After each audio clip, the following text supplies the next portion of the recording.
को पता भी नहीं चलता है और मैथ्स में आपका नंबर 10 से 5 नंबर कट जाता है, आपको कुछ मालूम नहीं पड़ता है। आपने सारा सिलेबस अच्छा से पढ़ा, पीवाईक्यू लगाया, सैंपल पेपर लगाया, सारे चीज करा, चैप्टर को रिवीजन करा, अच्छा से कंसेप्ट क्लियर करा, फार्मूला भी रट लिया, सब कुछ कर लिया, लेकिन स्टिल 5 से 10 नंबर आपका कटता है। वो किस लिए, इस वीडियो के थ्रू बताएंगे। राइट, आपने कभी सुना होगा कि भाई मैथ्स में गिवन डाटा लिखना कितना इंपॉर्टेंट होता है ना। तो इसी तरीका से और 5 से 7 पॉइंट्स है जो कि एग्जाम, फाइनल बोर्ड के एग्जाम में, चाहे 12th क्लास हो, चाहे 11th क्लास हो, चाहे 10th क्लास हो, चाहे जो भी मतलब बोर्ड का एग्जाम दे रहे हो, चाहे इंडिया के अंदर किसी भी स्टेट का दे रहे हो, ये सारे पॉइंट्स आपको बहुत हेल्प करेंगे वो 5 से 10 नंबर कटने के लिए। आप कहते हो, दिमाग में सोचते हो कि आज हम फुल में फुल मार्क्स क्वेश्चन अटेम्प्ट करके आएंगे, हमारा 95 आएगा, 98 आएगा, 100 जाएगा, लेकिन 5 से 10 नंबर कट रहा है इसलिए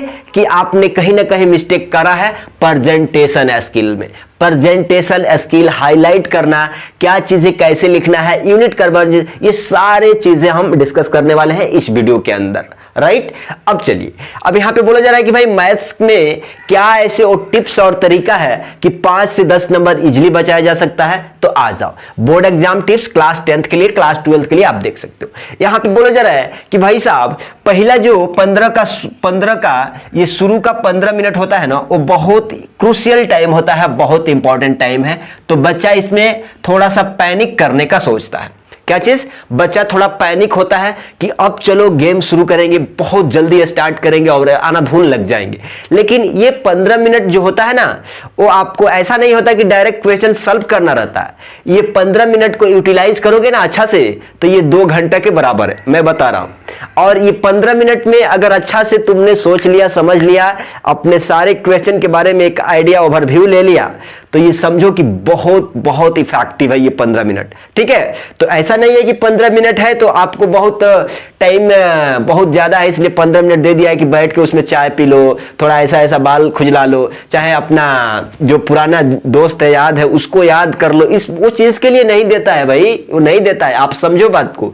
ये 15 मिनट उस चीज के लिए होता है कि आप मैथ का क्वेश्चन कौन सा अटेम्प्ट करना चाहते हो उसको टिक कर लो, कौन सा अटेम्प्ट नहीं करना चाहते उसको टिक कर लो, सेक्शन ए करना है, सेक्शन बी कब करना है, ये सारे चीज इसमें बताएंगे। और ये बताता है ना ये 15 मिनट कि सारे क्वेश्चन को फटफट रीड कर लो और मार्किंग कर लो, कौन करना है कौन नहीं करना है। ठीक है, इससे दिमाग क्लियर हो जाता है कि भाई इस क्वेश्चन को टच भी नहीं करना है, इस क्वेश्चन को सॉल्व करना है। क्लियर, तो इस चीज का यूटिलाइज करो और इसी चीज को यूटिलाइज करके लास्ट में जो रफ का पेज होता है ना, 15 मिनट में इसी में 2-3 मिनट में रफ वर्क बना करके पॉइंट हम लिख लेते हैं। कुछ फार्मूला दिमाग पे आ रहा है, क्वेश्चन पढ़ते गए, फार्मूला आया लिख लिए, फार्मूला आया यहां पे लिख लिए, कुछ यूनिट है ऐसा ही है यहां पे लिख लिए। ये चीजें करने के लिए दिया जाता है। ठीक है, अब देखो जरा, पहला तो हो गया कि शुरू का 15 मिनट बहुत इंपॉर्टेंट है, उसको ध्यान रखना यूटिलाइज करने के लिए। दूसरा पॉइंट है कि भैया सेक्शन ए करे कि सेक्शन बी करे। अब इसमें बड़ा कंफ्यूजन है भाई, रोटी खाएं कि दाल खाएं कि भात खाएं, ये सारा इस टाइप के छोटे छोटे बचकानी क्वेश्चन दिमाग में आते रहते हैं, सबको आता है। ऐसा नहीं है कि भैया हमारे ही दिमाग में आ रहा है और लोगों के, अरे एक जो तुम्हारे क्लास का जो टॉप पर रहता है ना, उसको भी दिमाग में रहता है कि कौन डिसाइड करना होता है कि तुम्हारा लेवल क्या है, तुम्हें इस एग्जाम से, इस बोर्ड के एग्जाम से चाहिए क्या एक्चुअल में। सेक्शन ए छोड़ दो, सेक्शन बी छोड़ दो, क्या चाहिए, नंबर चाहिए, स्कोर हाई चाहिए। तो आप जरा बताओ, मान लो आपको सेक्शन ए का क्वेश्चन आता है तो आप सेक्शन बी अटेम्प्ट करने जाओगे क्या? माने जो क्वेश्चन आपको पहले आता है दिमाग पे एकदम कि भाई चलो इसका कॉन्फिडेंटली इसे लिख देंगे, तो इसमें डिसाइड नहीं, आपको जो सेक्शन आता है वो आप फर्स्ट करो, अच्छा से उसका सिक्योर करो कि भाई। और हाँ, ये देखो, अब ऐसा मैं नहीं कर रहा हूं कि सेक्शन ए को अटेम्प्ट करो, सेक्शन बी का अटेम्प्ट करो, जो क्वेश्चन आता है वो अटेम्प्ट करो, but time limit you have to take care. कि नहीं है कि 1 नंबर का 2 नंबर का क्वेश्चन है और तू बड़का 2-2 5-5 मिनट ले रहा हो, तो गड़बड़ा जाएगा ना काम, गड़बड़ा जाएगा। इसलिए क्वेश्चन ए करो चाहे बी करो, आपको टाइम के साथ करना है, टाइम सेक्शन वाइज बांटना है। अब देखो जरा, रीड ऑल क्वेश्चन केयरफुली। जो भी मैथ का क्वेश्चन रहेगा ना, आपको उसको अच्छा से क्लियर क्लियर कट जो 10-15 मिनट मिलता है ना, उसमें अच्छा से पढ़ना है, 1 to 1 पढ़ना है, टिक कर लेना है कि ये क्वेश्चन करना है, ये क्वेश्चन नहीं करना है, बाद में डाउट नहीं लेके आना। जो क्वेश्चन नहीं करना है, अगर मान लो टाइम बच जाता है तो उसमें क्या करना है, I will tell in the later, right. अब बताता है कि यूनिट कन्वर्जन, मान लो यहां पे है कि भाई साहब चैप्टर 3 है, चाहे कोई भी है, वर्ड प्रॉब्लम रहता है, 42 किलोमीटर पर आवर है, 42 किलोमीटर पर आवर है, आप लिखना भूल जाते हो आंसर में, तो इसके लिए भी नंबर कटते हैं। तो यूनिट कन्वर्जन, जो यूनिट रहता है ना, उसको भी ध्यान में रखो आंसर में लिखने के लिए। अब जो आता है वो पहले करो, अभी बताया था ना कि सेक्शन ए बी जो आता है तुम्हें वो पहले करो, देखो यहां पे लिखा हुआ है जो आता है वो पहले करो, नंबर चाहिए ना, सेक्शन ए आता है तो सेक्शन ए करो, सेक्शन बी आता है तो सेक्शन बी करो। और एक चीज ध्यान रखना कि एग्जामिनर जो इवैल्यूएटर रहता है ना, जब कॉपी जो चेक करता है तो उसको इरिटेट मत करना। तो आप मान लो सेक्शन ए का एक क्वेश्चन नंबर 1 यहां पे लिख दिया और क्वेश्चन नंबर 3 यहां पे लिख दिया, बीच में छोड़ दिया, तो थोड़ा सा गड़बड़ाता है, लेकिन गड़बड़ाएगा नहीं, थोड़ा समझाने का कोशिश करो इसको, ठीक है। तो आप क्या करोगे, अगर देखो कि भाई सीरियल वाइज क्वेश्चन हमको आ जा रहा है तो 1 2 3 सीरियल वाइज लिख दो। कोई बोल रहा है कि भैया बीच का अगर 2 नंबर नहीं आया तो इधर नहीं लिख सकते हैं, लेकिन प्रयास करो कि अगर सॉल्व करने का प्रयास करो सीरियल वाइज में, ठीक है। अगला स्लाइड में आप देखोगे कि भाई साहब स्टार्टिंग में कटापीटी नहीं करना है। देखो जरा, ये सबसे बच्चे गलती करते हैं। जो क्वेश्चन आप कॉन्फिडेंट हो, जो क्वेश्चन आपको लगता है कि हम बनाएंगे, अच्छा से बनाएंगे, 100% हमको कॉन्फिडेंस है, तो उसको शुरू में डाल दो, कटापीटी नहीं करना।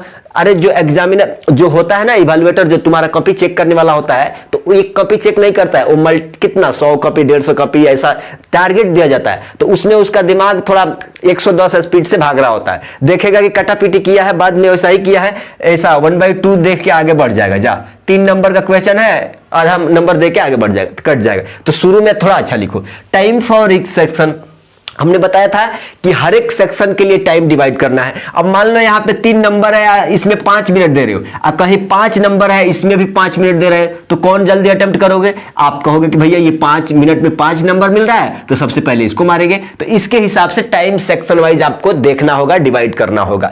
लास्ट पेज फॉर रफ, जो लास्ट पेज होता है ना, उसको रफ के लिए दिया जाता है। हेलो हेलो, उसको फाड़ के लेके पेज में घर लेके जाने के लिए रफ करने का नहीं होता है। नहीं नहीं, जब क्वेश्चन अच्छा से रीड करोगे ना, तो क्या कुछ फार्मूला याद आ रहा है, कुछ पॉइंट्स याद आ रहा है, कुछ थ्योरम याद रहा है, तो उसको नोट करते जाओ, रफ कर कुछ चाहिए तो रफ करते जाओ, राइट।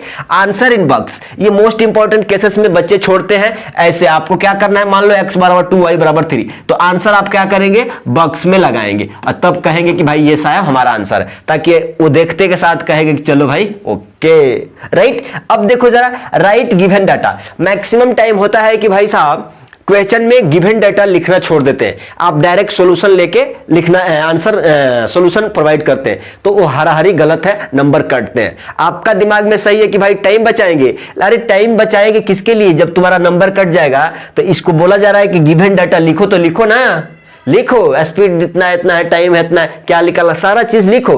कीप फार्मूला इन बॉक्स। देखो जरा, जो भी फार्मूला आता है ना, मान लो आपको फार्मूला लिख दिया, मतलब स्पीड बराबर डिस्टेंस बटा टाइम, स्पीड बराबर डिस्टेंस बटा टाइम, तो ऐसा मत छोड़ दो, इसको ऐसा बॉक्स में कर दो। ऐसा बॉक्स में करे तो अच्छा, ठीक है, अरे बहुत अच्छा फार्मूला है भाई। अच्छा, एक और बात कहते हैं कि अवॉइड शॉर्टकट। शॉर्टकट बोल तो मतलब शॉर्ट फॉर्म बचा दो। मान लो स्पीड है ना, तो इसको आप अच्छा से स्पीड लिखो, फुल फॉर्म एकदम पूरा लिखो, स्पीड बराबर डिस्टेंस बटा टाइम, क्या चीज, स्पीड बराबर डिस्टेंस बटा क्या चीज, टाइम। शॉर्ट फॉर्म का मत लिखो, राइट, और रूम पे प्रैक्टिस का टाइम कर लेना। अब क्या कर रहा है, कीप फार्मूला। अगला स्लाइड क्या है, ये वाला है। अब ये तो बहुत इंपॉर्टेंट है, सबके लिए है, जो हिंदी का एग्जाम है, इंग्लिश का एग्जाम है, एसएसटी का एग्जाम है, मैथ का है, साइंस का है, कुछ भी है, ये सबके लिए। नोट हाईलाइटिंग, क्या गलती आप करते हो भाई साहब, मान लो मैथ में तो फार्मूला है, तो उसको हाईलाइट कर दो ना, चाहे आप बॉक्स बना के लिख दो ना फार्मूला को, चाहे कि भाई साहब अगर थ्योरम लिख रहे हो, कुछ मेन पॉइंट्स है, रेशनल नंबर है, इरेशनल नंबर है, तो उसको हाईलाइट कर दो कि ये बात चीज हम दिखा रहे हैं बोल के, ठीक है। तो हाईलाइट करना है, नहीं भूलना है, हाईलाइट करना है। दूसरा, कट्स इन आंसर, वही बोल रहे हैं ना, आंसर में कट पिट नहीं करना है। कट पिट भी करना है तो सिर्फ और सिर्फ ऐसा एक बार कट लगाना है, अच्छा किचिर किचिर किचिर किचिर ऐसे नहीं करना है, जिगजैग नहीं करना है, ठीक है। टीचर को, जो इवैल्यूएटर होता है, गुस्सा आता है। तो आप कट कैसे लगाएंगे? मान लो गलती हो गया तो ऐसे लगा के छोड़ देंगे। अगला पॉइंट है रफ में लिखो बैक साइड। जो रफ में पीछे बैक साइड दिया रहता है, अभी डिस्कस किया था ना, तो बैक साइड जो भी फॉर्मूला है आपका दिमाग में आ रहा है कि भैया ये भूल जाएंगे बीच में सॉल्व करते टाइम, तो उसको लिख लो। क्लियर? तो ये रहा मैथ के बारे में कि प्रेजेंट कैसे करोगे, कैसे मैथ को फाइनल एग्जाम में प्रेजेंट करोगे। कोई बोल रहा है कि भैया मार्जिन छोड़ना होता है ना, भाई बचपन से आप सोच रहे हो कि मार्जिन क्या हो रहता है, छोड़ना रहता है। मार्जिन कितना, आप इधर से कितना 1.5 इंच छोड़ सकते हो, इधर से 1.5 इंच छोड़ सकते हो। ठीक है, राइट? तो चलिए मिलते हैं अगले पेपर में, अगले वीडियो में। अगले वीडियो किस चीज का बनेगा? How to score good marks in all subjects. Clear?